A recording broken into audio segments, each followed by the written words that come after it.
Tuesday dinner was at a restaurant in Silver Lake that had no sign on the exterior and a reservation list she had no idea how to access normally. He was already seated when she arrived, in a corner booth with the wall behind him and a clear sightline to both entrances, which she clocked immediately and did not comment on. There were two other men in the restaurant who were not eating, stationed with the naturalness of furniture. She sat across from him and said, "Nice restaurant." She ordered the sea bass. He ordered nothing, and when she asked why, he said simply that he'd already eaten, and the way he said it suggested that this was always true at dinner meetings. He was here as host, not participant, and eating was for other people tonight. "Honest how?" she said. "It doesn't pretend to be friendly," he said. "Los Angeles pretends. Paris is rude about what it is. You prefer people who are rude about what they are." He looked at her. "I prefer people who are accurate about what they are. Rudeness is just one way that can look." She thought about what he was accurate about regarding himself and decided she didn't want to follow that thread very far that particular evening. She got home at 11:15. She checked her apartment locks twice, which she didn't normally do, and stood in her kitchen drinking water and looking at nothing, taking an inventory of how she felt. She felt, this was the part that was difficult to sit with, interested, not safe, not comfortable. Something more complicated and less manageable than either of those things, which was interest, the specific variety of it that came from being around someone who refused to be simple. She poured the rest of the water down the drain and went to bed. The second dinner was quieter. The third was in the hills above Malibu, on the terrace of a house she understood to be one of several he owned, and the view was the Pacific at night. An immensity of dark water under a clear sky, and she sat on his terrace and felt, for the first time in the arrangement, something shift. "How did you get into this?" she said. She didn't specify what this meant. She didn't have to.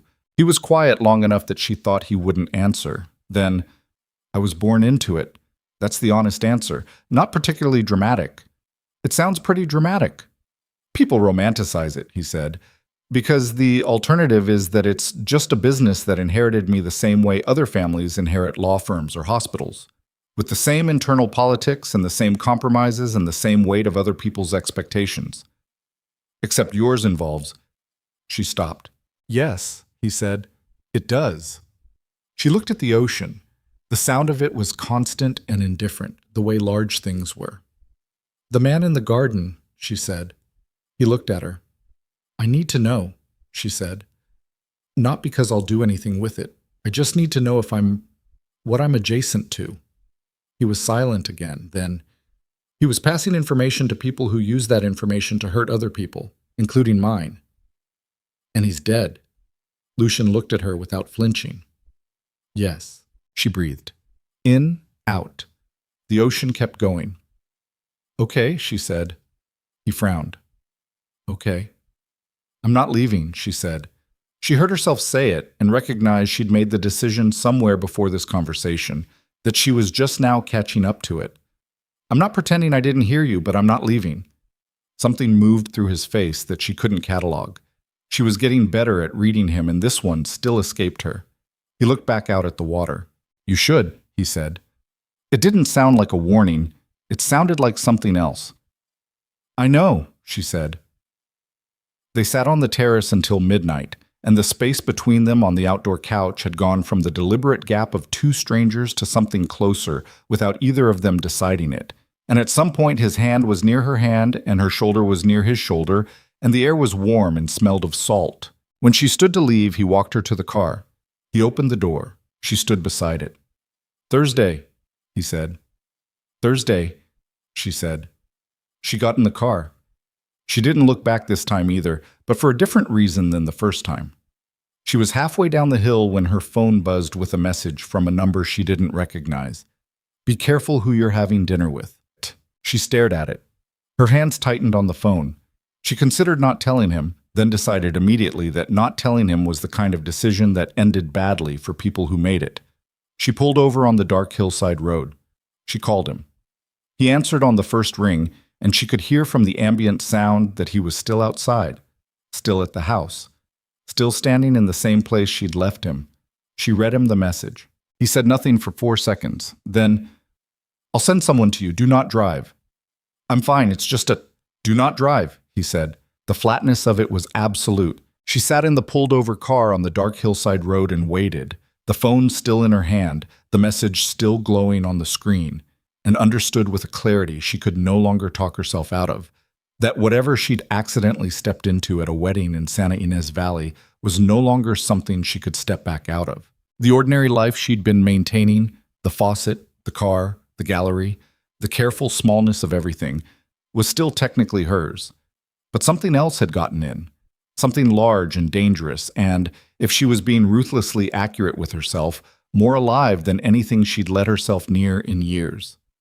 Headlights appeared in her rearview mirror. Not Lucien. He'd sent someone, as promised. But she could have sworn, when she looked into the dark above her on the hillside, that there was still a figure standing at the edge of the terrace, hands at his sides, watching her car until it moved. She didn't sleep that night. She lay in her apartment with every lock turned and her phone on the nightstand with the brightness up. And she went through the past 3 weeks with the methodical attention to detail she normally reserved for gallery inventory, cataloging it, accounting for it, trying to make it add up into something she could hold. What she came back to, over and over, was a feeling she recognized from childhood. From growing up in a house where the electricity sometimes went out without warning and money was discussed in whispers and stability was something other families had. She'd developed a specific relationship with uncertainty. Not comfort, exactly, but familiarity. The ability to exist in unstable conditions without the instability itself becoming the crisis. Most people she'd known over the years lived in the assumption of safety. She never had. And sitting in the dark of her apartment at 3 a.m, with her phone glowing and an unknown threat somewhere out in the city, she realized the reason Lucien Devereaux hadn't frightened her away was not courage, exactly. It was recognition. She knew this texture. She'd been living in it her whole life, just in a quieter, lower-stakes version where the dangers were different in category but not in kind.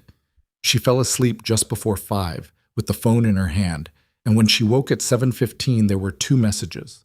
One was from the unknown number, just an image. A photograph, slightly grainy, taken from a distance. Herself, sitting in the pulled-over car on the hillside. Timestamp, 11:48 p.m. last night. The other was from Lucien. Call me when you're awake. She looked at both messages for a long time. She called him. He answered before the second ring. She could hear traffic somewhere near him, the ambient density of the city in motion. Someone was watching me on the road last night, she said, and they wanted me to know it. I know, he said. We identified the vehicle. What does that mean? It means, he said, and she heard something shift in his voice, not quite the way it had shifted on the terrace when she'd said she wasn't leaving, but adjacent to it, something that was tight and controlled and pointed directly at whoever had been in that car. That someone made a very significant mistake last night. The way he said it, she almost felt sorry for whoever had been in that vehicle. Almost. Lucien, she said. Yes. I'm scared, she said. She said it flatly, without theater, because she was and because pretending not to be seemed like exactly the kind of choice that got people killed in stories like this one. I'm being honest about what I am. There was a pause, just long enough to mean something. I know, he said. His voice had changed again, stripped of the controlled register, briefly, just briefly, into something lower and more direct. Stay at the gallery today. I'll be there by noon. She hung up, sat on the edge of her bed, stared at the photograph on her phone. Herself, small and lit by the phone screen, sitting in a car on a dark road, being watched by someone she'd never seen. She got dressed. She went to the gallery. At 11:58, the black car pulled up outside. At noon on the dot, Lucien Devereaux walked through the door. And the moment she saw his face, the set of his jaw, the particular quality of the stillness he was carrying today, the way his eyes went to her first and then moved through the room in a single sweep, she understood with a finality that settled low in her chest like ballast. Whatever was coming, they were going to be facing it together. Whether she'd chosen that or it had chosen her, she could no longer tell the difference.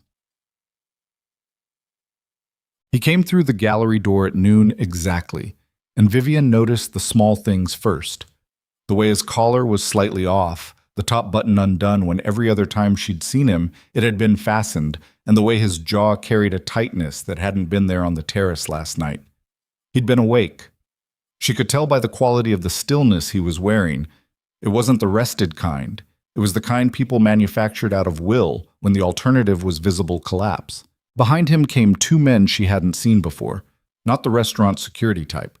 These two were wearing it differently, the weight of something operational, like they'd already been working since before the sun came up. "Close the gallery," Lucien said. She looked at him. "I have appointments at 1 and 2:30. Cancel them." She wanted to argue. She looked at his face and canceled the appointments. The two men moved through the gallery space with a thoroughness that was almost insulting, checking the back room, the storage corridor, the emergency exit, the bathroom. One of them climbed on a chair to look at the ventilation panel above the office door. The other crouched beside the front window and examined the frame of it with a small flashlight. Vivian stood in the middle of the gallery floor and watched this happen to her workplace and kept her expression neutral through an effort of will she felt in her teeth. "Are they going to tell me what they're looking for?" she said. "No," Lucien said. "Are you?" He turned from where he'd been standing near the back wall. "Sit down." "I'm fine standing." "Vivian." He said her name with a flatness that wasn't unkind but had no softness in it either. "Sit down." She sat on the arm of the gallery's low bench, the one positioned in front of the large Harrington canvas he had already purchased, but that was still hanging because the logistics of moving a $42,000 painting required coordination. She folded her hands in her lap and looked at him. He pulled a chair from behind her desk and sat across from her with his elbows on his knees, which was the most physically informal she'd ever seen him, and it somehow made everything feel more serious. "The vehicle from last night belongs to a man named Soren Vass," he said. "He runs acquisitions for Raphael Morelli." The name Morelli she had heard at the wedding. Fleetingly, in the same tonal key as Lucien's own name, but with a different edge to it, where Lucien's name carried a kind of appalled fascination, Morelli's carried something closer to fear. She filed it without asking more at the time.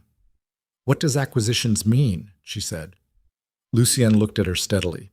"It means he finds things other people want and removes them from their current location." She let that sit for a moment. "Things. People," he said. "Primarily." Her hands tightened in her lap. She focused on keeping her breathing even. "And he was watching me. He was confirming your identity and your routine," Lucien said. "That's the first step. They wouldn't move until they had both."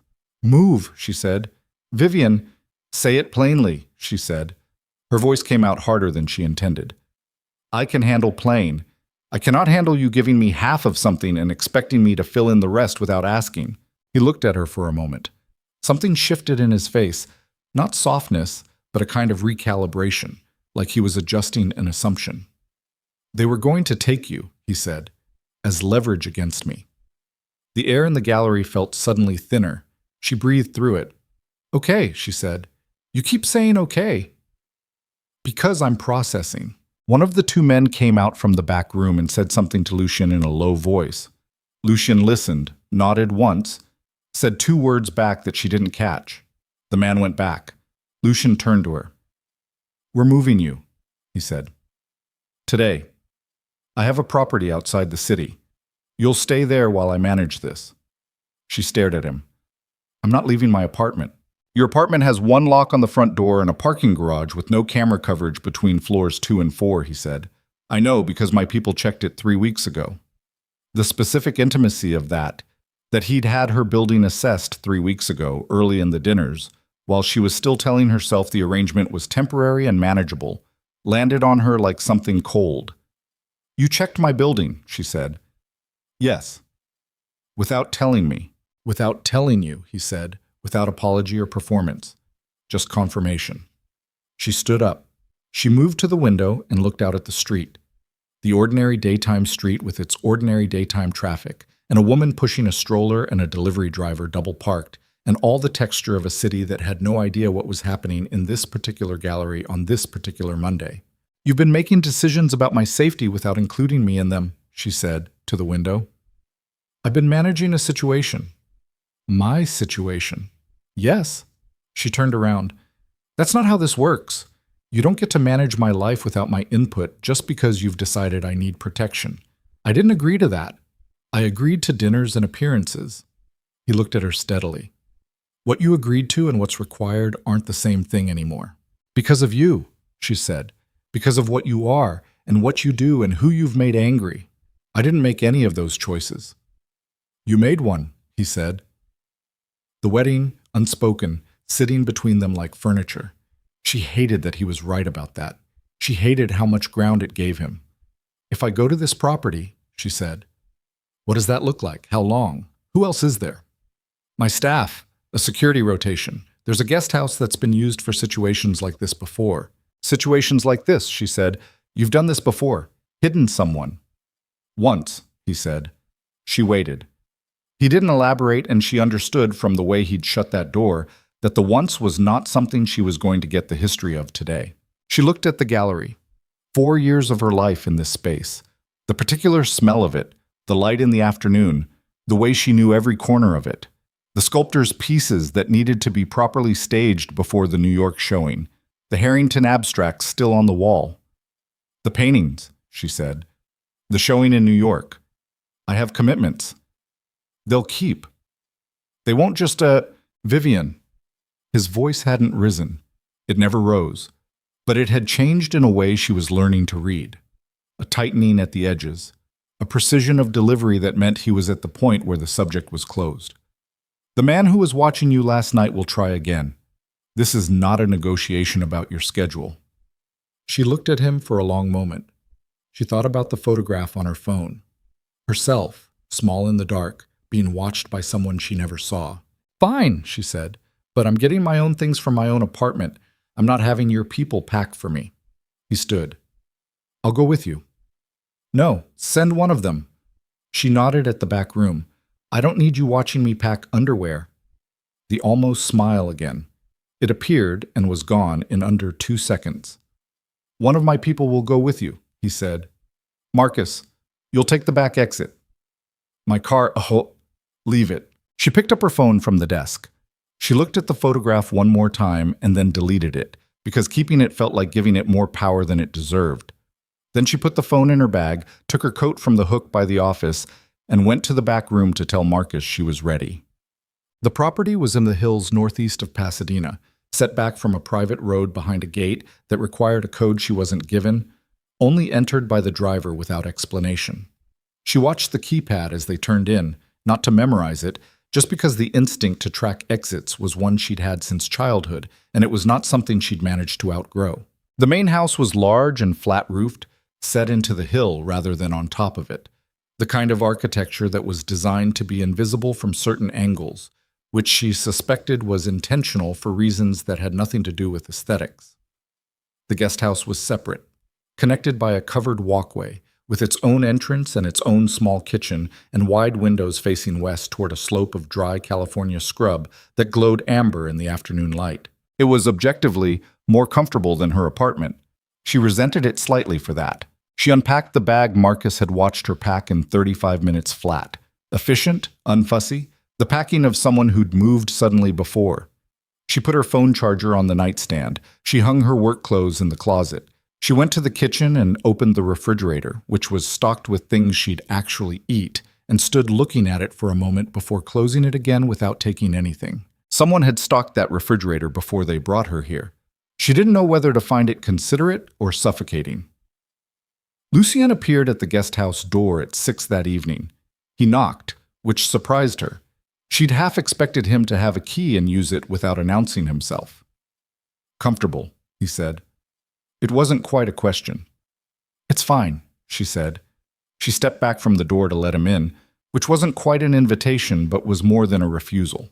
He came in and looked around the space with the brief assessment that seemed to be his default mode for any room. She'd started to understand it. He was not decorating in his mind, he was checking. Sightlines, exits, the positions of things. It was so habitual, he probably didn't know he was doing it. I need to tell you something, he said. She was in the kitchen. She didn't come out from behind the counter. The counter between them felt like the right amount of space for whatever this was. Tell me. The Morelli approach isn't new, he said. He was standing just inside the main room, his hands at his sides. and he wasn't looking at her directly. He was looking at the floor 3 feet in front of her, which she'd learned meant he was choosing words with unusual care. There was an attempt on one of my operations 6 weeks ago, shipping. 3 of my people were hurt, 1 critically. She said nothing, waited. I've been managing an escalating situation with the Morelli organization for approximately 4 months, he said. What happened at the wedding, what you saw, was connected to that. The man in the garden was passing operational information to Morelli's people. She kept her face neutral. You told me he was passing information that got people hurt. Yes. You didn't tell me it was an ongoing war. No, he said. I didn't. The controlled evenness of him, the way he stood there and confirmed omissions without visible shame, it hit a nerve she hadn't known was exposed. She came out from behind the counter. You brought me into this, she said. You said proximity would protect me, but you're in the middle of a war and you put me right next to you without telling me how bad it was. She heard her voice sharpen. She didn't pull it back. That's not protection. That's using me as, I don't even know what. A distraction? A signal to someone? No. He looked at her directly now. That's not what this is. Then what is it? He was quiet for a moment that ran 3 or 4 seconds too long. She watched him work through something. Not the calculation she was used to seeing in his face, something less controlled. He looked briefly like someone who was not entirely sure what the answer was, which on his face was as disorienting as watching a building lose structural confidence. I didn't tell you the full scope because I was managing it, he said. I believed I had enough control of the situation that it wouldn't reach you. And now it has. Yes. Because you were wrong. The pause this time was short. Yes. She stared at him. She'd expected deflection or reframing or the particular variety of masculine justification where a bad decision got repackaged as a strategic one. The direct confirmation of being wrong sat on her differently than she'd prepared for. She turned away, went to the window. The western slope was going dark, the amber burning out of the scrub, the sky above it cycling from orange to a deep industrial blue. Is it going to get worse before it gets better? She said. Probably, he said. She pressed her palm flat against the glass. The window was warm from the afternoon sun, still holding the heat of it. And the people who were hurt in the shipping operation. One recovered, one is still... A pause. Still being treated. She closed her eyes. Behind her she could hear him not moving, standing in the middle of the room, and the quality of his stillness had changed since he'd walked in. Less contained, more effortful, like he was holding something in place that wanted to move. You should have told me, she said. I know. If you want this... She stopped. Started again. If you want me to trust the arrangement, you can't make decisions about what I'm allowed to know. I'm not one of your people. I don't work for you. You don't get to manage my information. She turned around. He was looking at her with the full, direct attention he rarely gave without filtering, and there was something in it she hadn't seen before. Not the hunger she'd caught glimpses of, not the assessment. Something that looked almost like contrition, which on his face was so foreign it took her a moment to name it. Agreed, he said. She blinked. That's it? Agreed? What else would you like me to say? I don't know. Usually when I have arguments with people, they argue back. I'm not going to argue a point I concede, he said. You're right. I should have told you. I'll tell you things now. She searched his face for the angle on it and couldn't find one, and that was the most disquieting thing of the whole evening. Okay, she said, for what felt like the 100th time in the past 48 hours. She sat down on the edge of the couch. Tell me about Morelli. He sat across from her. The chair this time, same posture as the gallery, elbows on knees, and he told her. Not everything, she suspected, but significantly more than nothing. Raphael Morelli ran a criminal organization with tentacles in shipping, construction contracts, and the particular shadow economy that lived at the intersection of both. He and Lucien's organization had operated in parallel for years with an unspoken boundary between their territories. 4 months ago, Morelli had started pushing that boundary, testing it with small provocations, then the shipping operation, then the intelligence leak at the wedding. It was a takeover attempt conducted gradually enough to allow plausible deniability at each step. Why now? She said. After years. Because he thinks I've gone soft, Lucien said. There were some decisions I made in the past year that he's interpreted as weakness. She looked at him. What decisions? The pause was brief, but it was there. Pulling back from certain operations, restructuring some of the more visible parts of the organization. She heard what wasn't being said. You were already trying to get out. He didn't confirm or deny it. He looked at the floor between them. Before you met me, she said, you were already trying to step back from this. I was evaluating options, he said, which was, she was learning, his way of saying yes to things he wasn't ready to confirm. She sat with that for a moment, the complexity of it. That the vulnerability Morelli was exploiting might have existed before she ever walked into those gardens, that she might have arrived at the end of a story already in motion rather than the beginning of a new one. And now, she said, now the evaluation is on hold, he said, because walking away from a war in progress doesn't end the war. It just changes which side controls the outcome.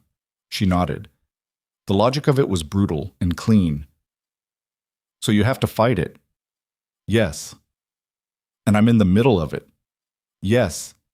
She looked at her hands, then at him. Lucien, if something happens to me because of this, nothing will happen to you.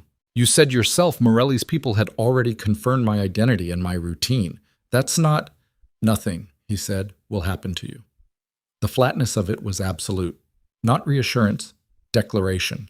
The distinction was significant. She looked at his face and understood something that settled into her with a weight she couldn't ignore. Whatever he felt about her, whatever this was that had been quietly building across dinners and terraces and late phone calls, it wasn't casual. It wasn't strategic. The man across from her was afraid of exactly one thing in this whole situation, and it wasn't losing the war. She didn't know whether that made her feel safer or the opposite. His phone went off. He looked at it. The expression that moved through his face was short and controlled, but she caught it. A tightening, a brief compression of everything. He stood. I have to go. Now? There's been an incident at one of my warehouses.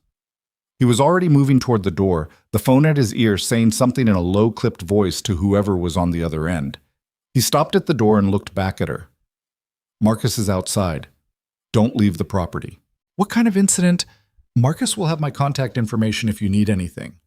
He pushed through the door. She went to the window and watched him cross the covered walkway toward the main house at a pace just short of running, watched the black car parked near the main entrance come to life, watched it leave through the gate at a speed that told her the incident was not minor. She stood at the window for a long time after the car was gone. Her phone buzzed. Unknown number again. Different from the first one. Different area code. She stared at the screen. She answered it. Miss Carter. The voice on the other end was male, older, with a measured quality that reminded her of someone reading from a prepared document. My name is not important. What's important is that you understand your situation clearly. She said nothing. She pressed her back against the wall beside the window, instinctively removing herself from the sight line. Lucien Devereaux is fighting a war he cannot win, the voice said. You have been placed in the center of it without your consent. We understand that. Who is we? She said. People who can remove you from this situation safely and permanently, the voice said, before it progresses to the point where safe and permanent are no longer options. She kept her breathing steady. In through the nose, out through the mouth. Her heart was doing something loud in her chest, but her voice, when she spoke, was level. What do you want? She said. Information, the voice said. Small things. His schedule, his movements, nothing that requires access you don't already have.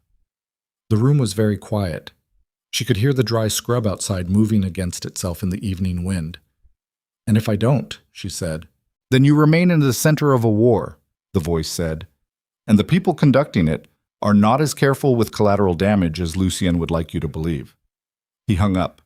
She stood against the wall in the guest house with the phone in her hand and the silence pressing in from all sides, and understood with a clarity that was almost physical that she had just been asked to betray the only person who was currently standing between her and something very bad. She looked at the phone. She looked at Lucien's contact, which she'd added 3 weeks ago under his full name because she'd been telling herself then that this was all temporary and proper names kept things at the right distance. She pressed call. He picked up in 2 rings, background noise, car interior, motion. Someone just called me, she said, and I think you need to hear what they said before you hear it from anyone else. The car noise on his end went quiet, as though he'd signaled the driver to stop. Talk, he said. She talked. When she finished, there was a silence on the line that was different from his other silences. Not calculating, not controlled, stripped of all of it, down to something underneath.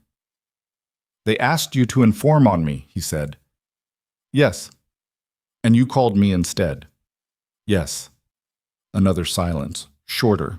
Don't touch anything in the guest house, he said. Don't use the kitchen or bathroom until my people have been through. I'll be back in 40 minutes. Lucien, 40 minutes, he said. Don't open the door for anyone but Marcus. He hung up. She slid down the wall until she was sitting on the floor, her back against the plaster, her knees up, the phone in her lap. The window above her showed the dark slope of the hill and the first few stars appearing in the sky above it, and somewhere below the gate a car was idling on the private road. She sat on the floor of a safe house that didn't feel safe and waited for a man she barely knew to come back and protect her from people she'd never met, and thought, with the particular exhausted clarity of someone who has passed the point of useful denial. There was no version of the next 40 minutes that returned her to her ordinary life. The faucet, the car, the gallery, all of it was on the other side of a line she had just crossed by picking up an unknown phone call and doing the only honest thing available to her. She had chosen him.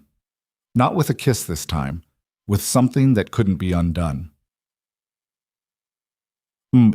Lucien came back in 37 minutes. Vivian heard the gate before she heard the car, the low electronic hum of it cycling open, and then headlights sweeping across the ceiling of the guest house as the vehicle came up the drive too fast. She was still on the floor. She'd told herself twice to get up and hadn't managed it. There was something about the floor that felt honest right now. No performance of composure, no managing of appearances, just the hard surface and her own weight and the dark outside the window. She heard Marcus say something near the front entrance of the main house. She heard Lucien's voice answer, short, clipped, the tone she recognized as his operational register, the one stripped of everything not immediately functional. He knocked on the guest house door 40 seconds later. She got up. Her legs were steadier than she expected. She opened the door. He looked at her face first, a fast, complete assessment. And whatever he was checking for, he found it or didn't find it in under 2 seconds, and then he came inside. He was not alone. A woman came in behind him, middle 40s, compact, with dark hair pulled back, and the kind of face that had made a decision years ago to stop being readable. She carried a bag and moved through the guest house with the same room-checking efficiency as the men from the gallery, but faster and with less visible process. Professional in a way that had nothing to do with the security rotation. "This is Dr. Reyes," Lucien said. "She's going to check the space." "For what?" Vivian said.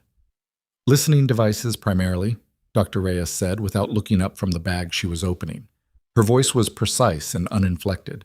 "Please don't touch any surfaces until I've finished." Vivian looked at Lucien. "The phone call," he said quietly. "If they had your number, they may have had access to the guest house before we brought you here. It's a precaution." She stood in the center of the room while Dr. Reyes worked methodically around its perimeter, and Lucien stood near the door with his hands in his pockets, watching her in the way she'd learned meant he was doing several things simultaneously in his head. "You should sit," he said. "You keep telling me to sit. You keep looking like you're about to fall over." She sat, not because he said it, because he was right and she was tired of pretending otherwise. Dr. Reyes found it behind the smoke detector above the kitchen counter. She held it up between 2 fingers, something smaller than a thumbnail, matte gray, unremarkable.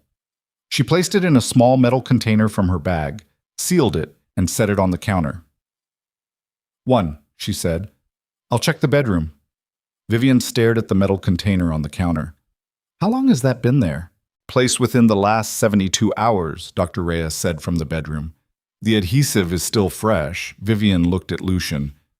"Someone was in this property." "Yes, your property, with your security." His jaw tightened. It was a small movement and she almost missed it. "Yes." "Which means someone on your security rotation." "I know what it means," he said. The flatness was absolute. Dr. Reyes came out from the bedroom. "Clean," she said. She repacked her bag with the same efficiency she'd unpacked it. She said something to Lucien in a low voice that Vivian caught only in fragments. The words rotation and Harmon and confirmed. Lucien nodded once, a minimal acknowledgement that communicated more than it appeared to. Dr. Reyes left. Lucien stood in the middle of the guest house and looked at the metal container on the counter for a moment. Then he picked it up and put it in his jacket pocket, which struck her as an almost absurdly personal thing to do with a surveillance device, as though he intended to keep it as evidence of something. "Harmon," she said. He looked at her. "She said Harmon confirmed," Vivian said. "Who's Harmon?" A pause that was 3 seconds too long. "One of my security team," he said. "The one who placed it." He didn't answer. The non-answer was its own answer. She pressed the heels of her palms against her knees. She was thinking about the guest house, the stocked refrigerator, the clean windows, the particular consideration of having her preferred foods already there when she arrived. Someone on his team had known where she was going before she arrived. That wasn't just a security breach. "How long has he been working for Morelli?" she said. "We don't know that yet. How long has he been on your team?" 4 years. She looked at the window, at the dark hill beyond it, and thought about 4 years. 4 years of proximity. 4 years of access. Lucien. She turned back to him. Everything Harmon knew, your schedule, your properties, your people. Morelli has that. Yes. Then the warehouse tonight wasn't just an incident, she said. It was a test. They were seeing if you'd respond and how. He looked at her with something she hadn't seen on his face before. Not the usual controlled assessment, but a quality of attention that was sharper and more direct, the way people looked at someone who had just said an unexpected true thing. "Yes," he said. "And they called me tonight because they knew you'd be away from the property," she said. "Because Harmon told them you were going to the warehouse." "Yes." She stood up. She wasn't sure what she was going to do standing up, but she needed to be vertical. "So the call wasn't really about recruiting me to inform on you," she said. "It was about finding out what I'd do, whether I'd tell you." "Or whether I'd already turned you," he said. His voice had gone very quiet. "Morelli needed to know if I'd trusted you with enough to make you useful. The call was a diagnostic." She stared at him. "They were testing both of us." "Yes. And now they know I called you." "Yes. Which means I'm no longer potentially useful to them," he said, "which reclassifies you." She understood what reclassified meant. She didn't need him to finish it. She sat back down. The room was very quiet, and the hill outside was very dark, and somewhere in the main house she could hear Marcus moving, a door, footsteps, the weight of someone doing their job under circumstances that had just gotten significantly more complicated. "I need to think," she said. "Take the time you need," he said. And then, unexpectedly, he sat down too. Not in the chair across from her, but on the couch beside her, close enough that she could feel the warmth of him, not touching, just present in a way that was different from how he'd been present in this room all evening. She didn't move away. They sat like that for a few minutes, not speaking. The night outside the window made no sound. She slept badly and woke at 5:43 to the sound of voices in the main house. Multiple, overlapping, the particular texture of a conversation that had urgency in it. She lay still and listened without being able to distinguish words, then got up, dressed quickly, and crossed the covered walkway. There were 4 people in the main house's central room she hadn't seen before. Lucien was among them, standing at the long table that ran down the center of the space, which now had a laptop open on it and several printed documents spread across its surface. He was still in the clothes he'd been wearing last night. He hadn't slept. He looked up when she came in. He didn't tell her to go back to the guest house. She went to the kitchen counter and made coffee, found the machine by instinct, found the beans in the second cabinet she tried, and stood with her back against the counter and her mug in both hands and listened. The man directly across from Lucien was named Garrett. She gathered this from how the others addressed him, and from his bearing, older, heavier, with the slightly battered quality of someone who had been doing physical work for a long time. He was speaking in the clipped shorthand of people, reporting to someone who had been briefed on the background. 3 confirmed at the warehouse, Garrett said. 2 of ours, 1 of theirs. The 1 of theirs is alive. Where is he? Lucien said. Secure location. Has he been processed? Not yet. We were waiting on your... Mom? Do it this morning, Lucien said. He looked at one of the documents on the table, turned it 90 degrees, looked at it again. Harmon.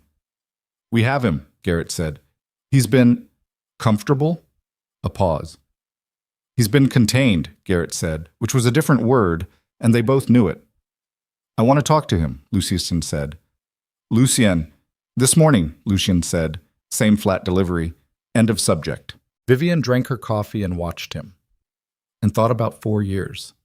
She thought about what it meant to have someone in your closest circle for 4 years while they fed your movements to someone who wanted to destroy you. She thought about what it felt like to find that out. She tried to read it in his posture and his face, and mostly what she found was the controlled blankness of someone who had put everything into a separate room and locked it. But his hands, when he turned the document on the table, were not entirely steady. She filed that. She didn't say it. Lucien left the main house at 7:15 with Garrett and one other. He came to the guest house door first. I'll be back by noon, he said. Where are you going? To talk to Harmon. She looked at his face. And the person from the warehouse. Yes. Lucien. She kept her voice level. What does talking to them mean? He met her eyes. It means I'm going to find out exactly what Morelli knows and exactly how long Harmon has been reporting to him. A pause. That's all it means right now. She didn't entirely believe the right now, but she believed he was telling her what he could. Come back by noon, she said. I said I would. I know, I'm just... She stopped. She looked at him, at the dark under his eyes, the set of his jaw, the particular exhaustion of someone running on will past the point their body had agreed to. Be careful. He looked at her for a moment with that full, direct attention. Then he left. She spent the morning in the guest house trying to work. She had her laptop. She had 3 emails from the gallery manager asking about the New York shipping logistics. She had the theoretical ability to function as a professional human being and produced approximately 40 minutes of actual work in 4 hours. The rest of the time, she sat at the small table by the window and watched the hill and thought about what she'd gotten herself into and what, if anything, she was going to do about it. What kept returning to her, in the way of things that couldn't be argued away, was the phone call. Not the fear of it. She'd processed the fear, filed it somewhere workable. What kept returning was the specific quality of the voice, the precision of it. We understand that. 2 words doing a lot of work, calibrated to suggest sympathy and insider knowledge simultaneously. She'd spent 4 years reading people in a professional context, and she knew when someone was performing. That voice had been performing, but the information it delivered, Lucien's restructuring, the impression of weakness, the 4 months of escalation, had been accurate. You didn't get accurate details from guessing. You got them from someone close. Harmon, she thought. 4 years. She opened her laptop and sat with the cursor blinking in the gallery email for 30 seconds. Then she closed it and called Lucien. He didn't answer. She didn't leave a voicemail.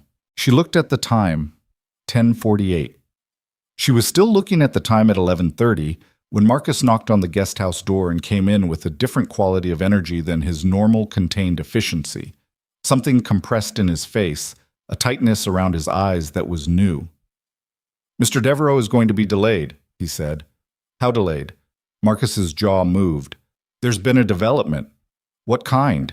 He looked at her as a way of someone deciding how much of a truth to deliver. Harmon didn't act alone, he said. She stood up. There are 2 others, Marcus said. One of them... He stopped. Marcus. One of them has been in Mr. Devereaux's organization for 11 years, he said. Senior level. He's been... Marcus looked at the floor for a second and then back at her, and what she saw in his face was the particular desolation of someone whose map of who could be trusted had just been redrawn at significant cost. He's been managing it for years. The whole thing. Feeding positions, operations, finances. Harmon was just the most recent placement. She sat back down. Who? A man named Calloway, Marcus said. He's...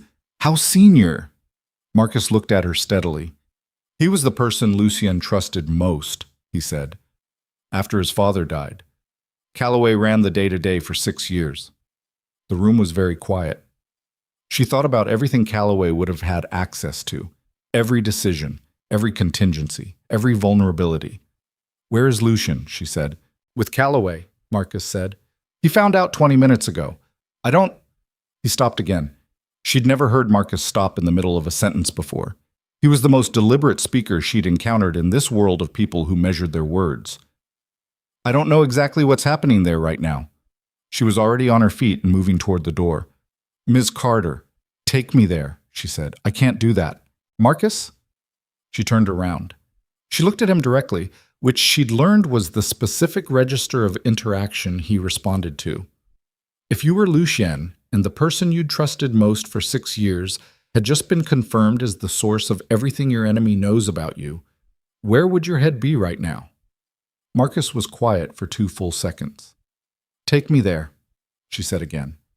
He took her there. The location was 40 minutes north, a property she hadn't seen before, smaller, more utilitarian, set back from an industrial road in an area of the valley where the land was flat and the businesses were the kind that didn't need signage. She didn't ask what the building had originally been used for. She didn't think she wanted to know. Lucien was outside when they arrived, standing near a side door of the building, alone. His jacket was gone. His sleeves were rolled to the elbow.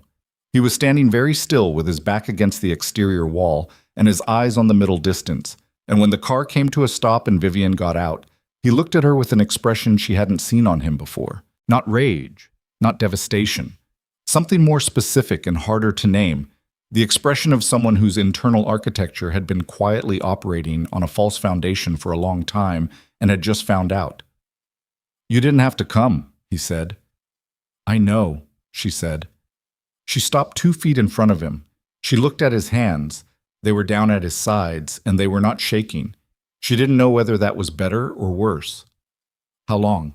8 years, he said. He's been talking to Morelli for 8 years. A pause. 2 years before my father died. She absorbed that. He was there when your father... Yes. She closed her eyes briefly.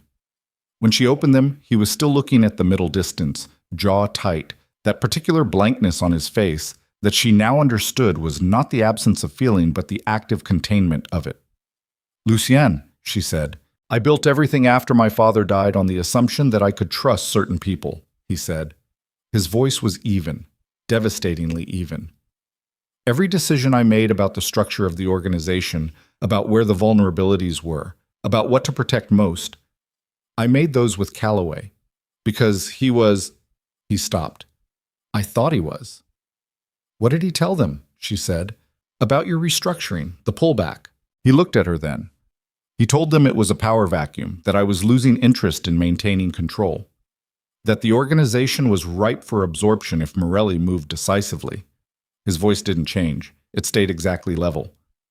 He framed my choices as weakness, because that's what he needed Morelli to believe to justify the move. She thought about the wedding, about the man in the garden, about the chain of decisions that had led to a photograph of her sitting in a pulled-over car on a dark hillside road.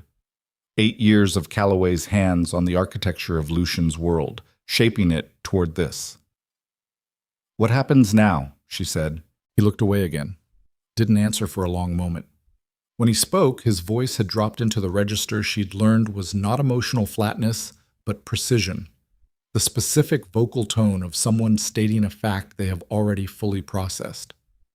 Morelli knows our positions, our financials, our security rotations, our contingency protocols, he said.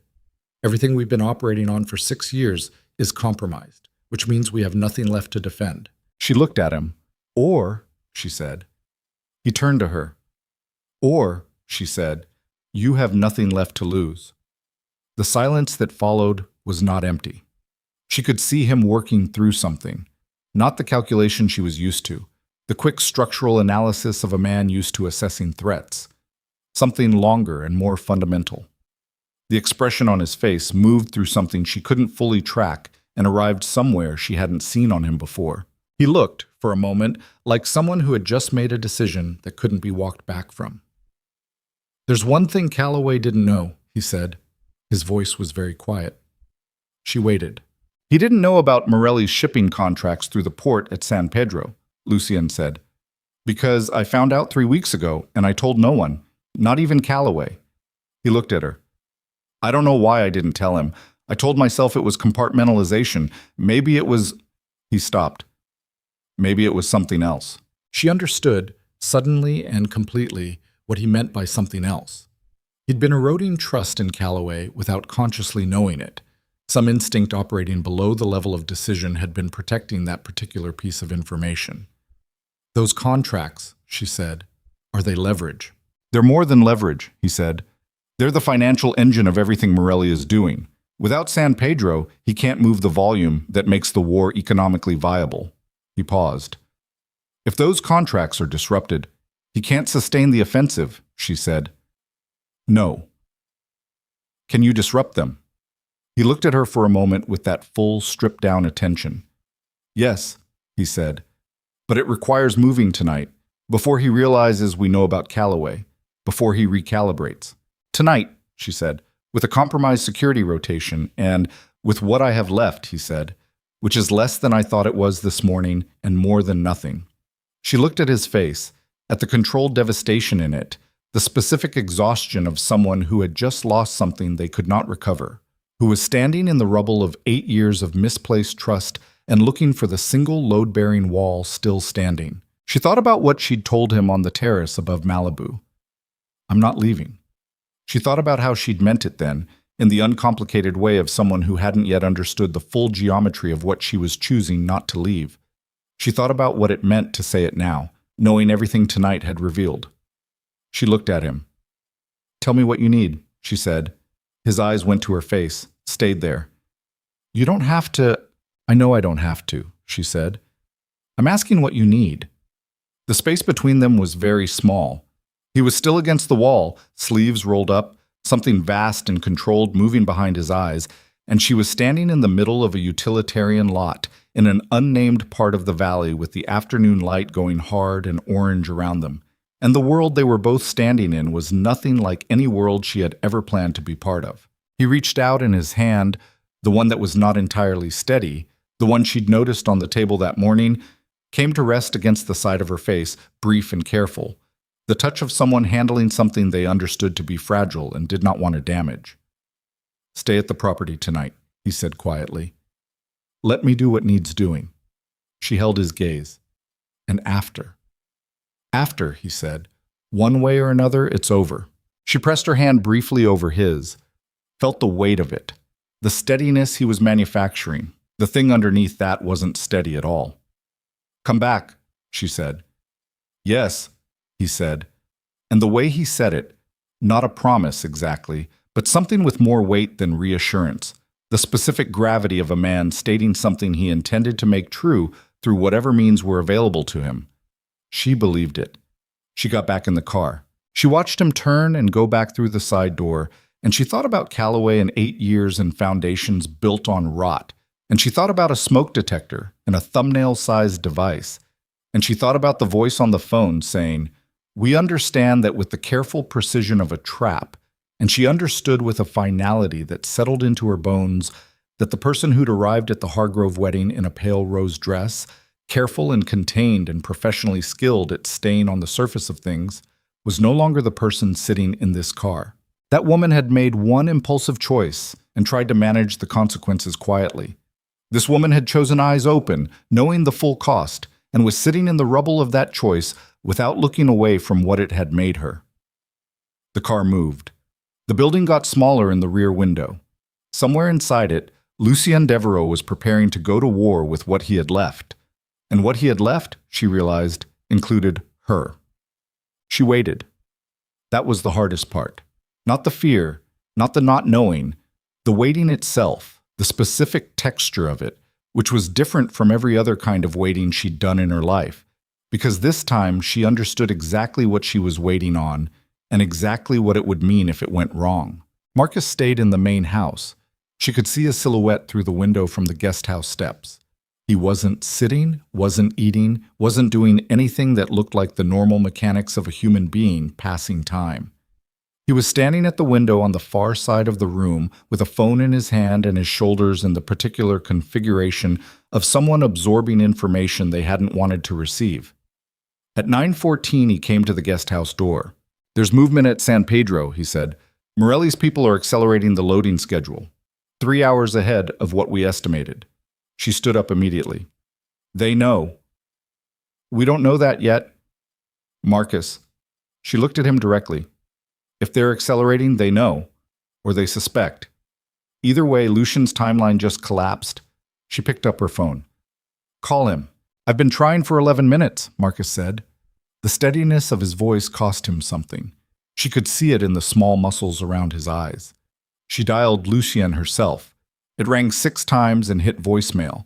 Not his voice, just a generic automated prompt.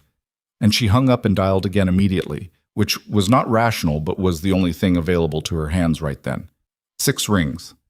Voicemail. She looked at Marcus. Who else is with him tonight? Garrett. 2 others from the secondary rotation. He paused. The secondary rotation is the one that wasn't compromised. How confident are you in that? He met her eyes. Reasonably. Reasonably. She breathed through the specific inadequacy of that word and put her phone in her pocket. What does the loading schedule acceleration mean practically? If they get those contracts out of San Pedro tonight, the cargo disperses to 3 separate intermediary ports within 48 hours, Marcus said. After that, tracing it becomes... He stopped. It becomes impossible to use as leverage in any meaningful way. She understood what meaningful way meant in context, not legal leverage, leverage of the kind that ended wars. He needs to know about the acceleration, she said. Is there anyone else in his team who can reach him on the ground? Garrett's second, Marcus said. A man named Reeves, but Reeves is on site. Then call Reeves. If I call Reeves in the middle of an operation, call him, she said. Marcus called him. She stood in the guest house doorway and listened to half a conversation. Marcus's side of it, controlled and low, delivering the acceleration information in the compressed shorthand of people who communicated professionally in high-pressure conditions. She watched Marcus's face while he listened to the response. Watched something move through it. He lowered the phone. They're already inside the facility, he said. She closed her eyes for 1 second. How far in? Reeves says they're at the primary server access point. They needed... Marcus stopped. The plan was to access Morelli's financial routing documentation, digital records of the San Pedro contracts that could be used as leverage with certain federal contacts Lucien has been developing. Federal contacts. She thought about the outline she'd been constructing of who Lucien Devereaux was before she met him, the restructuring, the pullback, the options he'd been evaluating. This wasn't just about winning the war tonight. This was about ending it in a way that didn't require another war afterward. And if Morelli's people are accelerating the loading because they know someone is inside, then Lucien is walking into a facility that's been alerted, Marcus said. She grabbed her jacket from the hook by the door. Miss Carter, I'm not going to do anything, she said. I'm going to be in the car, because sitting here not knowing is not something I can do anymore tonight, and I need you to understand that clearly and not argue with me about it. Marcus looked at her. He looked at the phone in his hand. He looked back at her. Get in the car, he said. San Pedro at night was a different city from the one that operated in daylight.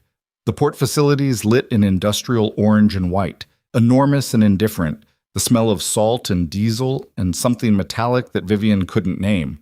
Marcus drove without headlights for the last quarter mile, which told her something about what kind of driving he'd done before whatever he did for Lucien now. He stopped 2 blocks from the facility perimeter on a service road between 2 warehouses and killed the engine. The silence that followed was dense with ambient port noise, distant machinery, water, the low sustained groan of a large vessel adjusting against its moorings. We wait here, Marcus said. How will you know? His phone vibrated. He looked at it. His jaw tightened. Reeves says they have the documentation. They're moving to extract. She let out a breath she'd been holding since the guest house. But, Marcus said. She looked at him. Morelli's people have closed the eastern exit. He was reading from his phone, the light of it illuminating his face in the dark of the car. A pause. There are 6 of them between Lucien's team and the primary extraction route, 6-4. She did the math without wanting to. Alternative exit, she said. There's a loading bay on the north side. Reeves says it's clear, but it adds... His phone again. He read it. His face changed. Lucien's been hit. The bottom of her stomach dropped 6 inches. How bad? She said. Her voice came out level. She didn't know how. Marcus was typing, waiting. The seconds were each individually enormous. "Shoulder," he said. "He's moving." She pressed her hand flat against her knee and focused on the pressure of it. Something physical and present and real. "He's moving. Shoulder. He's moving." "I need you to stay in this car," Marcus said. He was not looking at her. He was looking at the perimeter fence 2 blocks ahead, the orange industrial lights above it, the dark shapes of containers stacked 40 feet high. "I mean it this time." "Go," she said. He got out of the car. He moved along the shadow of the nearest warehouse with the specific efficiency of someone who knew exactly what he was doing and had done it before. And within 30 seconds, she couldn't see him anymore. She sat in the dark car. She lasted 4 minutes. Not because she was reckless. She understood the logic of staying in the car, understood that she was a civilian with no training in whatever was happening inside that facility, understood that her presence would be a liability and a distraction. She understood all of it. She got out because 4 minutes was the limit of what she could do with the knowledge that he'd been shot and was somewhere inside a building surrounded by people who wanted to finish it, and the car was beginning to feel less like safety and more like a place where she sat while something irreversible happened without her. She moved along the same warehouse wall Marcus had used. She didn't run. Running was noise, and noise was information she didn't want to give. And she kept her back close to the corrugated metal and her breathing as even as she could manage, which was not very even. Her heart was doing something loud and rapid that she could feel in her throat. The service entrance in the perimeter fence was unlocked. Not open. Locked, but unlocked. The kind of distinction that meant someone had been through it recently and left it that way deliberately. She pushed through it, and she was inside the facility. The loading bay on the north side was ahead and to the left. She knew this from listening to Marcus relay Reeves's messages. She'd been building the map of the facility from fragments, and now she moved by it through the industrial dark, between containers and under the orange lights, and across open concrete that felt enormously exposed, her shoes too loud on the surface. Every footfall, a negotiation. She heard them before she saw them. Voices. Low. Urgent. The compressed communication of people managing a deteriorating situation. She pressed herself against the side of a container and looked around its edge. There were 3 of them. Garrett she recognized, and 2 men she'd seen briefly at the Pasadena property. They were moving fast, one of them supporting a 4th figure with his arm across his shoulders. Lucien. He was upright, moving under his own power mostly, though the arm across the other man's shoulders was doing real work. His right shoulder. She could see, even from 30 feet in orange industrial light, that his jacket was dark with something that wasn't the jacket's color. He had something in his left hand. Documents or a drive, she couldn't tell. She stepped out from behind the container. Garrett saw her first. His hand went to his side and she said, "It's me," before the hand finished its movement, loud enough for all of them to hear her and not loud enough to carry. Garrett's hand stopped. His expression did something complicated. Lucien looked up. Even across 30 feet of industrial dark, the expression on his face when he saw her was unmistakable. Not relief, something more complicated than relief. And underneath it a flash of something that looked almost like anger, except it wasn't. It was fear, the specific variety of it that belonged to someone who had been terrified on behalf of another person and was now seeing that person standing in exactly the place they'd asked them not to be. She crossed the distance between them. "I told you to stay in the car," he said. His voice was rough, in a way it never was. Breath short, the controlled register of it fraying at the edges. "I know," she said. She looked at his shoulder. Up close the damage was visible and bad. She'd never seen a gunshot wound in real life, and the reality of it, the specific wrongness of it, hit her somewhere deep in the stomach. "Can you walk?" "I've been walking," he said. "Lucien, we need to move," Garrett said from behind her. Not aggressive, factual, with the specific urgency of someone tracking a timeline. "They'll reposition in 3 minutes when they don't find us at the eastern exit." She put herself on Lucien's left side. He looked at her. That stripped-down look, the one with no performance in it, and didn't argue. His left arm came across her shoulders, and she took his weight with a steadiness that surprised her, and they moved. The loading bay was 140 feet of open ground. She counted it in her head, not because the counting helped, but because it gave her mind something to do other than process the weight of him against her and the wet dark spreading across his jacket shoulder and the sounds behind them that were getting less distant. Garrett pushed through the bay door. Cold air, the outside, the service road. The car was gone. She felt Lucien's weight shift and saw Garrett go absolutely still for 1/2 second that contained everything. The recalibration of a plan that no longer existed, the rapid assessment of alternatives, the specific silence of people who were trained to manage crisis and were currently managing one. "Marcus," she said. "He was supposed to be—" Garrett started. Her phone vibrated. She looked at it one-handed, Lucien's weight still across her shoulders. "Marcus. North Service Road, 60 meters, moving to you." "60 meters north," she said. They moved. The car came around the corner of the far warehouse with its lights off, and Marcus behind the wheel with his window down, already looking for them.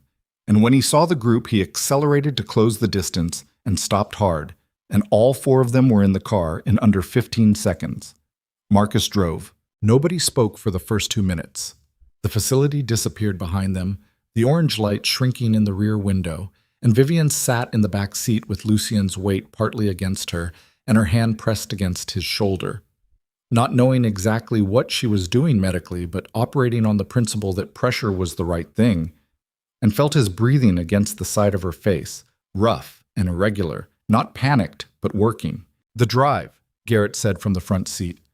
Lucien's left hand came up. He was holding a small drive, black, the size of a thumb.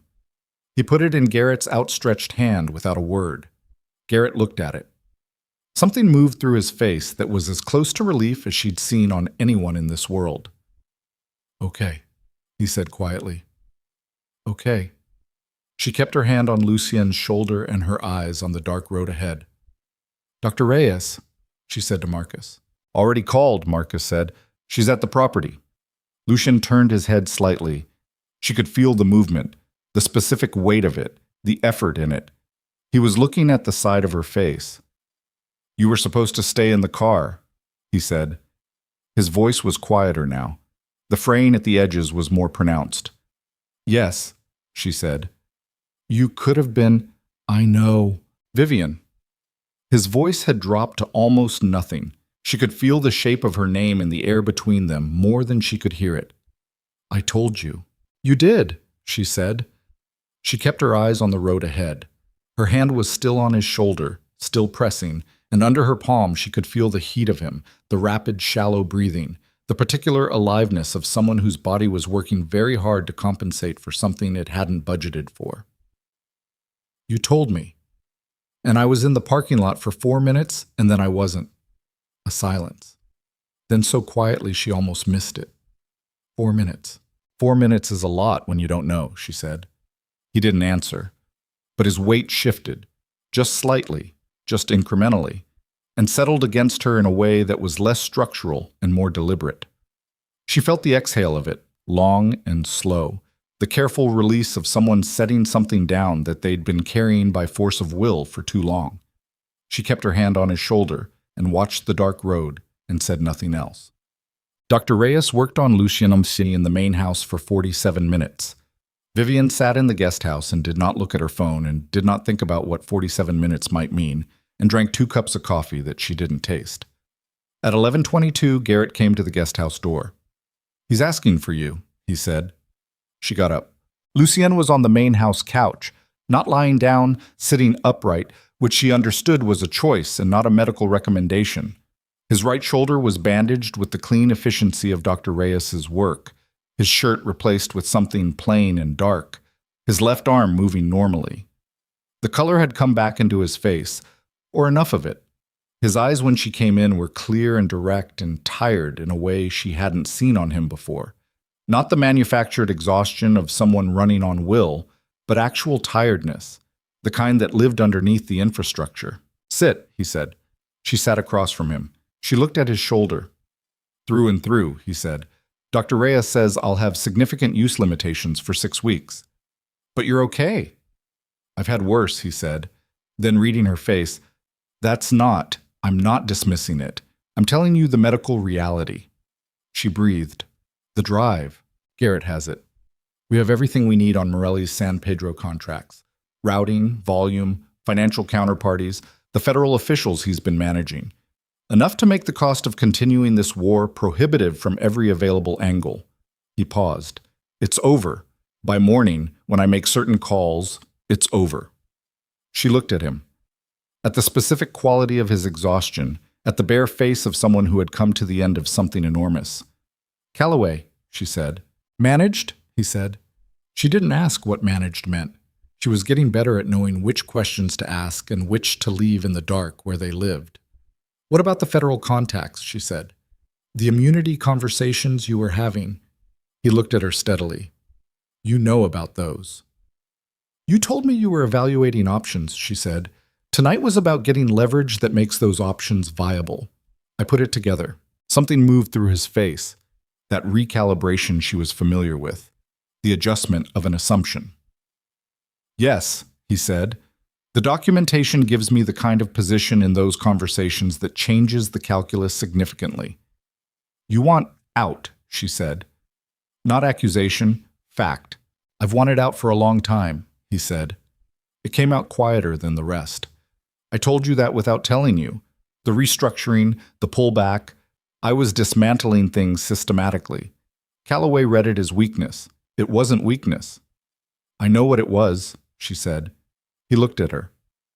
It was someone trying to change without losing everything in the process, she said. That's not weakness. That's the hardest thing there is. The room was very quiet. Through the window she could see the hillside, the dark California scrub, the sky above it beginning to show the earliest possible suggestion of a change. 3 hours still from dawn, but something in the black that was fractionally less absolute. Lucien was looking at her with that full, unfiltered attention, the one with no calculation in it. I don't know what I'm building after this, he said. I know what I'm leaving. I don't know what comes next. That's how after usually works, she said. I'm not good at not knowing, he said. The admission cost him something. She could hear the specific weight of it, the particular difficulty of a man who had organized his entire life around the elimination of uncertainty, saying out loud that he was standing in the middle of it. She looked at him across the quiet room, at the bandaged shoulder and the tired eyes and the left hand that was resting on his knee with the fingers slightly open. Not fisted, not braced, just open. Present. Lucien, she said. He met her eyes.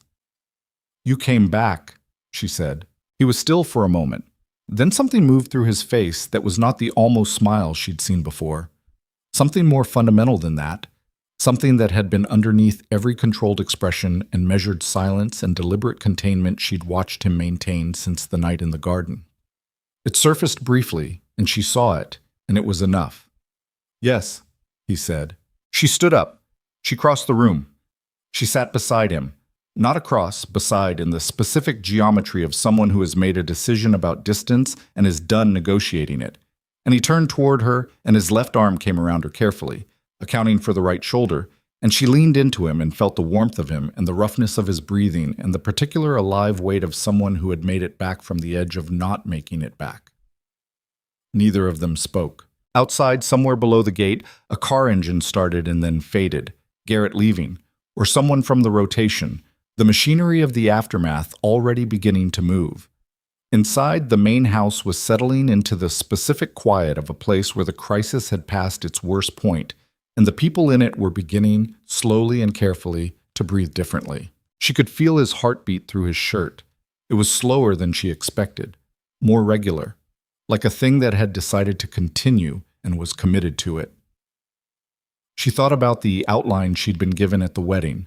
Lucien Devereaux, kingmaker, billionaire, criminal ghost, and the distance between that outline and the man with his arm around her, tired and shot, and sitting in the remnants of a war he'd spent 8 years being betrayed through. She thought about what came next. The federal contacts, the immunity conversations, the long work of dismantling what Calloway had spent years helping Morelli prepare to take. She thought about what he'd said. I don't know what comes next. And she thought about what she'd said back, which was true, and was also, underneath its surface meaning, an offer. That's how after usually works. The implicit second half of it, the part she hadn't said aloud. And I'll be there for it. His arm tightened slightly. Not much, just the incremental pressure of someone registering a presence and choosing to hold it. She stayed. And the night outside moved toward something that wasn't yet dawn, but was no longer entirely dark. And inside the house, Vivian Carter sat in the quiet wreckage of everything that had led to this moment, and understood that the war was ending. What it was ending into. That was the part that would take longer. And for the first time in all of this, she was not afraid of the length of it. The calls began at 6 in the morning. Vivian woke on the main house couch. She hadn't gone back to the guest house, had fallen asleep somewhere around 3 with her head against the armrest and Lucien's jacket draped over her, which she didn't remember him doing and which she didn't examine too closely. She woke to the sound of his voice in the next room, low and deliberate, the operational register but with something different underneath it now. Not urgency.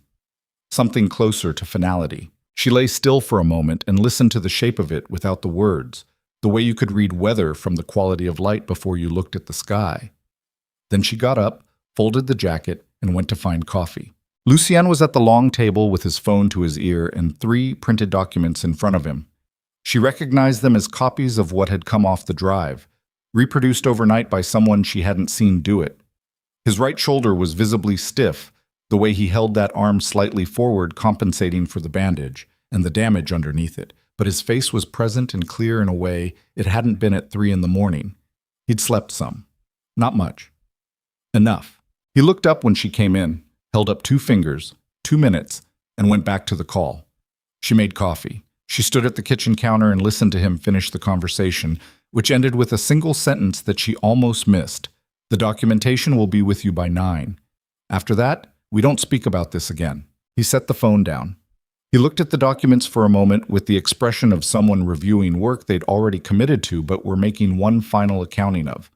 The federal contact, she said. 1 of 3, he said. The conversation has been evolving for 8 months. He touched the edge of the documents. This changes the term significantly. In your favor. In a direction that makes an agreement possible, he said. He looked at her. There's a difference. She understood the distinction. Agreement didn't mean clean. It meant negotiated, with costs distributed across the terms. What do you give them? San Pedro entirely. Everything on the drive. Morelli's network, his federal contacts, his routing infrastructure. Enough to dismantle a significant portion of what he's built over the past decade. He paused. And testimony, in a format that's been carefully structured to limit certain exposures while providing enough material to make the arrangement worthwhile. Your own exposures, she said.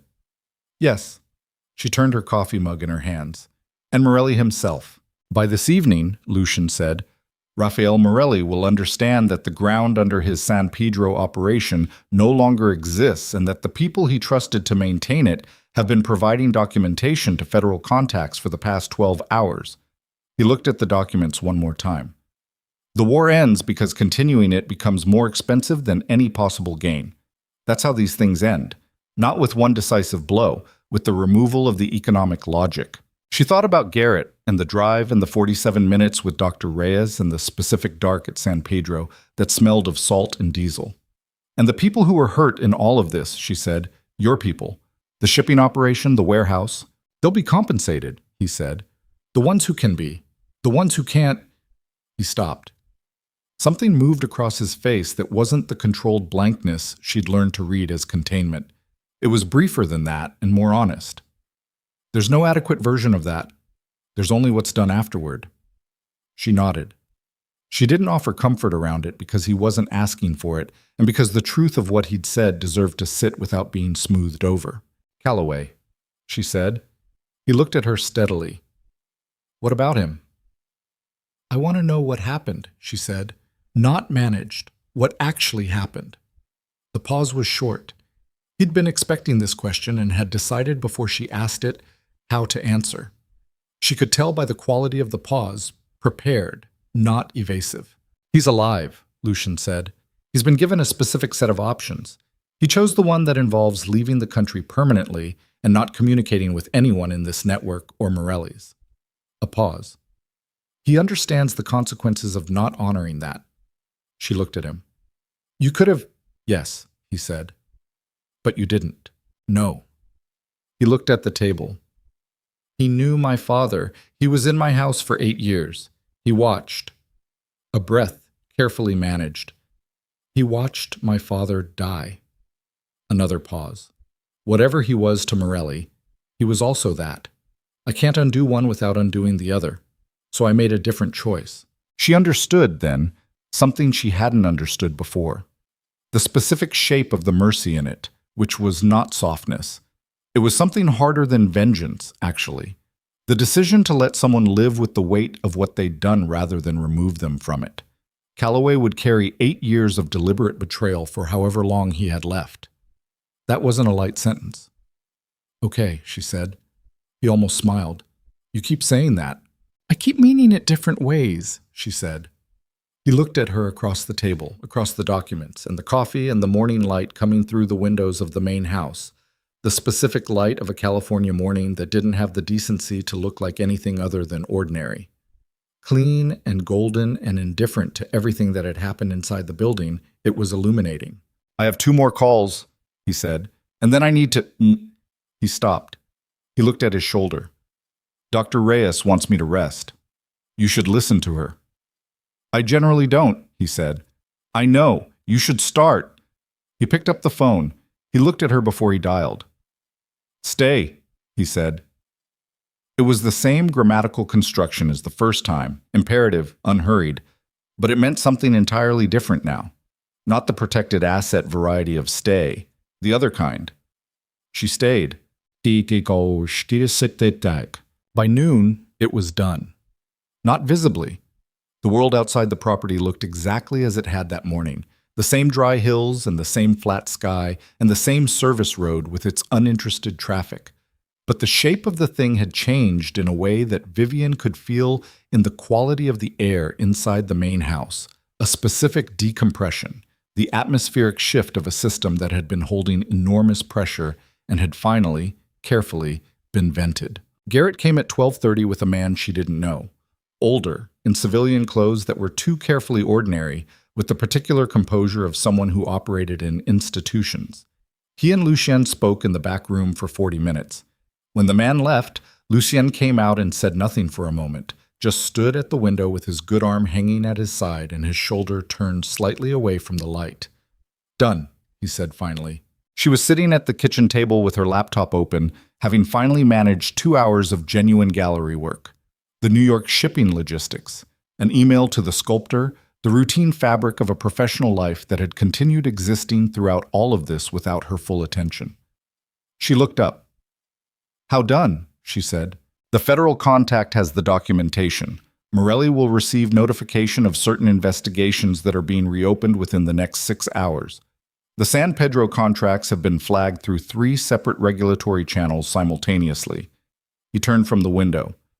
His advisors will tell him what I would tell him, that the math no longer works, that the cost of pursuing this war now exceeds any possible territorial gain by a margin that no rational organization accepts.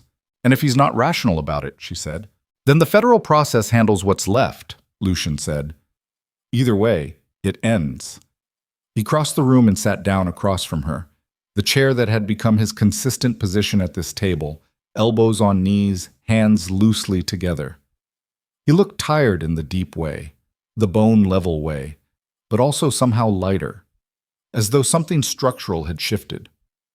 I've been managing this for 4 months, since Morelli made his first move, sleeping 4 hours a night, recalculating everything I thought I knew about who I could trust. He looked at his hands. I didn't realize how heavy that was until it wasn't there anymore. She looked at him. What did you tell the federal contact about yourself? The truth. In the version that's been structured through 8 months of conversation with very careful lawyers, he said. The nature of the organization, the decisions I made that were… A pause. The decisions that weren't legal, the restructuring I began 2 years ago, the steps I've taken to reduce the organization's operational scope. He met her eyes. I told them I wanted out, that I've wanted out, that I was in the middle of engineering that exit when Morelli complicated it. And they believed you. They believed the documentation I provided over 8 months. Belief doesn't really factor into it at that level. He almost smiled. But yes, they believed the intent. She looked at her laptop screen. The shipping logistics email she'd been composing was still open, mid-sentence. She looked at it for a moment and then closed the laptop gently. The organization, she said, after you step back, what happens to the people in it? He looked at her with an attention that confirmed he'd understood what she was really asking. Not about organizational structure, about Garrett and Marcus and Dr. Reyes and the people she hadn't met who had been doing whatever they'd been doing in the service of a world she'd walked into without a map. Transition, he said. Some of it has been in process for 2 years. Legitimate business interests that were being built alongside that can absorb certain people. Others choose their own paths. Nobody who has been loyal gets abandoned. His jaw tightened briefly. That's non-negotiable in the terms I've set.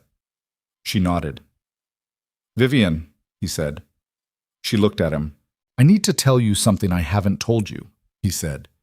The deliberateness of it, the preparation in it, was different from his usual delivery. He was not calculating this. He was choosing it. The night at the wedding, after you left. She waited. I asked who you were before we danced, he said. You know that, but I asked again afterward, more thoroughly.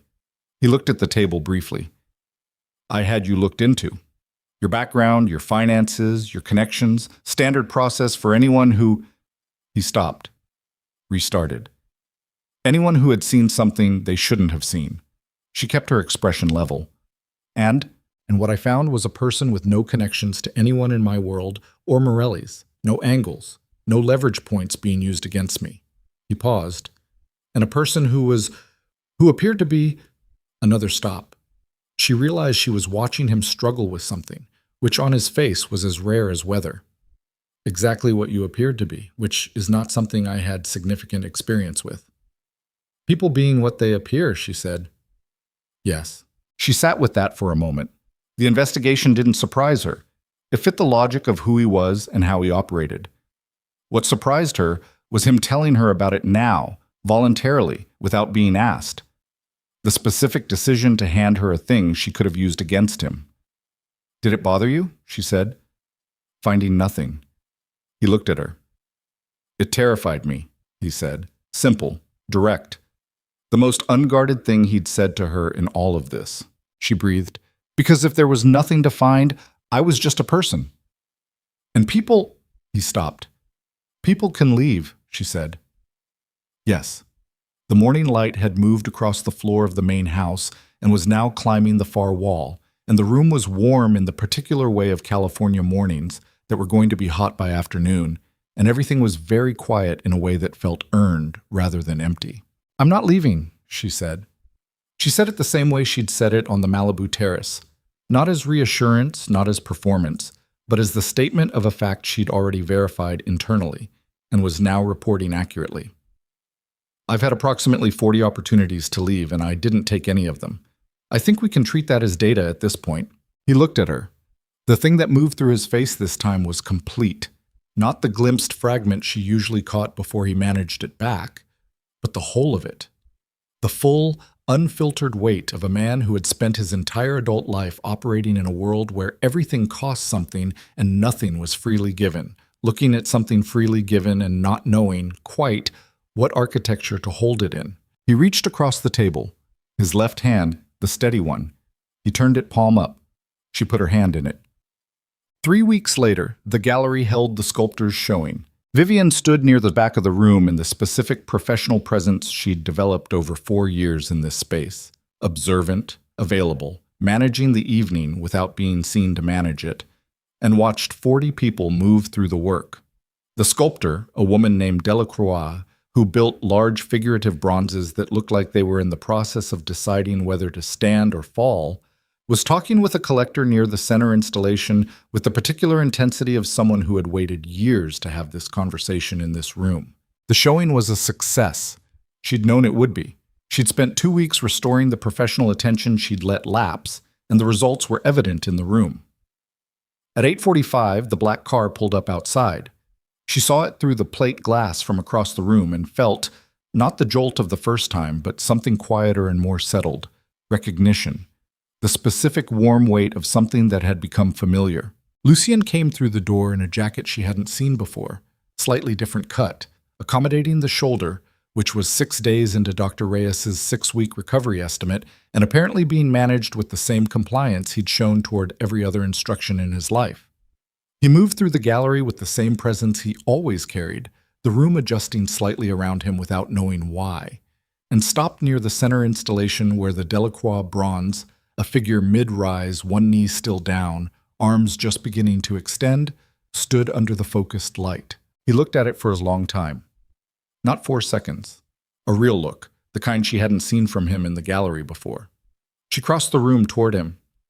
"It looks like someone deciding," he said when she reached him. "That's what Delacroix says it is," Vivian said. "Deciding what?" "She says that's the part the viewer provides," Vivian said. "The bronze gives you the moment before the choice resolves. The story after, it is yours." He looked at the figure for another moment, then at her. "How much?" "It's not for sale," she said. "Delacroix doesn't sell the centerpiece at her showings." "What if I asked her directly?" "I'd tell you that some things aren't available regardless of what you're willing to pay," she said. He looked at her. The almost smile arrived, and this time it stayed a full 3 seconds before it resolved back into his default, which was its own kind of warmth now that she knew what to look for. "You've been waiting to say that to me." "Since the first day you walked in here," she said. They stood together in front of the bronze, the figure caught in its permanent moment of deciding, arms extended towards something the sculptor had never specified. And the gallery moved around them, and the evening was ordinary and full of ordinary good things. The sound of people engaging with work that mattered, the light on the Delacroix pieces, the particular satisfaction of a professional effort coming to its intended conclusion. Later, after the gallery cleared and the lights came down to their post-event level, she locked the front door and turned, and he was sitting on the bench in front of the large Harrington canvas. His canvas, the one he'd bought in 4 seconds, on the morning he came to tell her she was in danger. It was still here because the logistics of moving it had never quite been resolved, and she'd stopped being bothered by that some weeks ago. He was looking at it with the same quality he'd given the Delacroix. The real look. She sat beside him. "What do you see?" she said. He considered it. "Someone trying to separate two things that are the same color," he said. "The blues and the grays, trying to find where one ends and the other starts." She looked at the painting. It was, she thought, not an inaccurate reading of it. "Can they be separated?" "In the painting or in general?" "Both." He was quiet for a moment. "In the painting, no," he said. "That's what the painter understood, that the attempt to separate them is the subject, not the separation itself." He looked at her. "In general, I think it depends on whether you need them to be different things or whether you can let them be one thing with two names." She thought about darkness and tenderness, about violence and protection, about the man in the garden giving an order she hadn't fully understood then and now understood completely, and about the man sitting beside her on this bench who was both of those and had never pretended otherwise. "One thing with two names," she said. "Yes," he said. She leaned her head against his uninjured shoulder. He was warm and solid and smelled of the night air he'd come in from, and his left arm came around her with the careful deliberateness that was his version of gentleness, not a natural ease, but a learned one, chosen repeatedly, which she had come to understand was worth more than ease. "The federal process," she said. "How long?" "Years," he said. "The testimony and documentation will be used over a long period. There will be..." A pause. "There will be things I have to appear for, things that become part of the record. It's not a clean exit. It's a managed one." "I know," she said. "I've known that. I'm going to be different in certain ways," he said. "The organization stepping back doesn't mean the person who ran it for 12 years disappears. The instincts are..." He stopped. "Some things don't restructure as easily as balance sheets." "Lucien," she said. "Yes, I know who you are," she said. "Not who you were specifically. I don't know all of that, and I don't need to. But who you are. I've been watching you for 2 months under conditions that don't leave much room for performance, and I know who you are."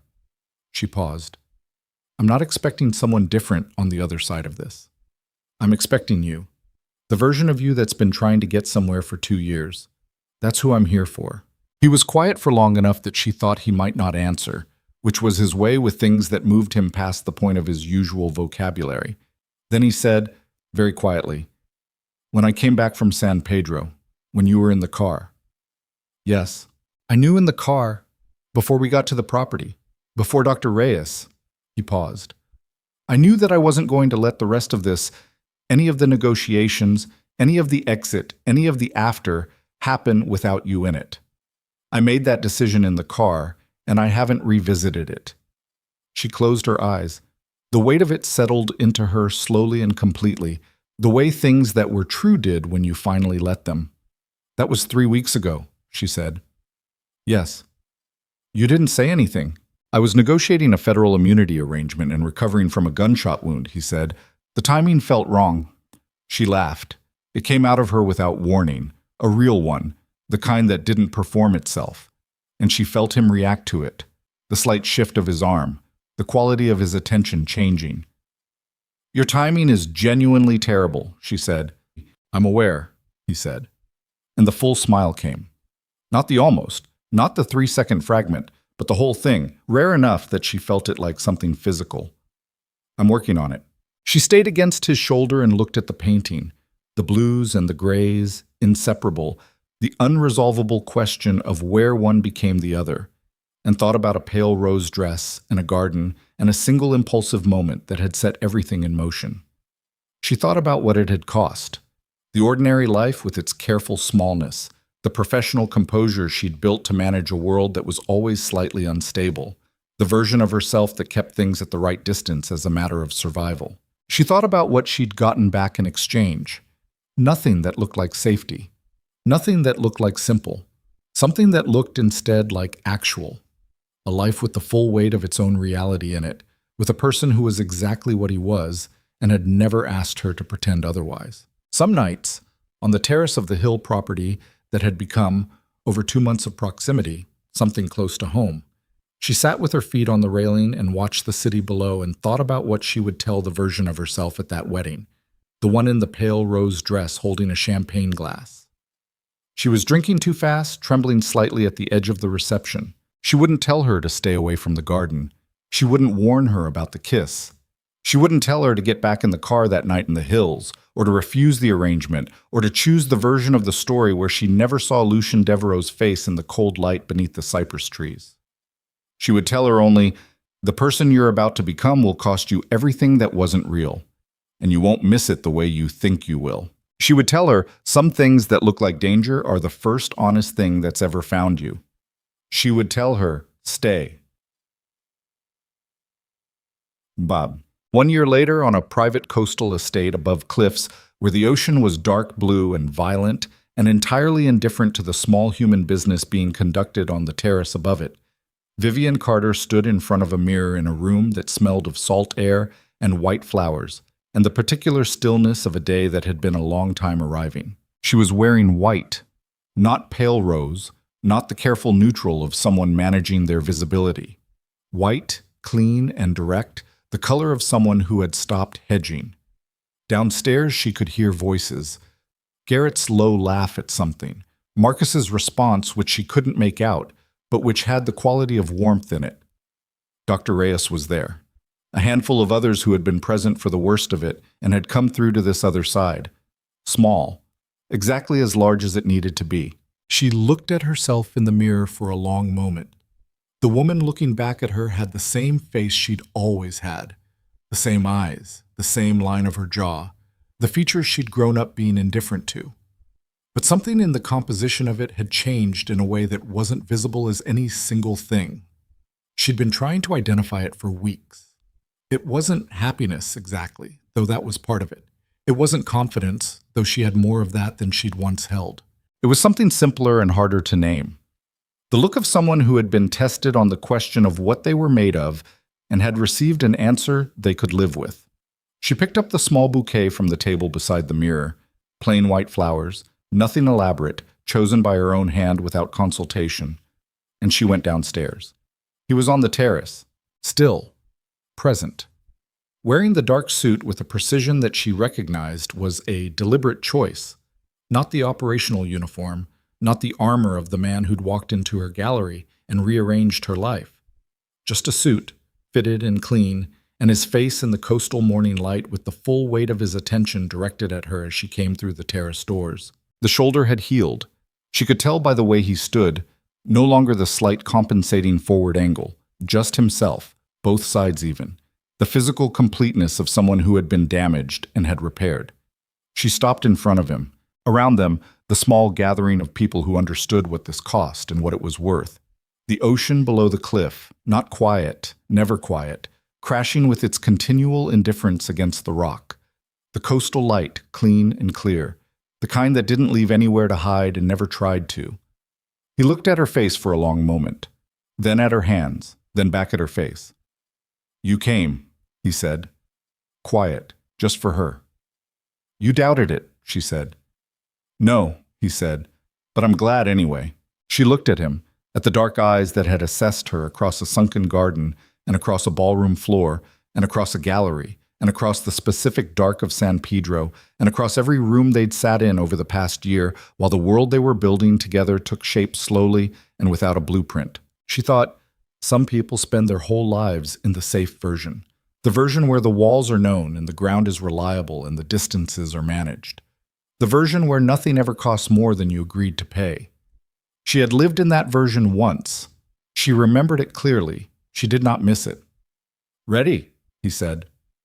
Not a question. The same grammatical register he'd used on a dance floor a year ago, except this time she understood exactly what she was agreeing to. She looked at the ocean. It crashed and withdrew and crashed again, the way it had been doing since before any of them existed and would continue doing long after. Indifferent and constant and entirely real. She looked at him. "Yes," she said, and it was not the ending of anything. It was the first moment of something that had not yet had the chance to show her all of what it was. And that, finally, was enough.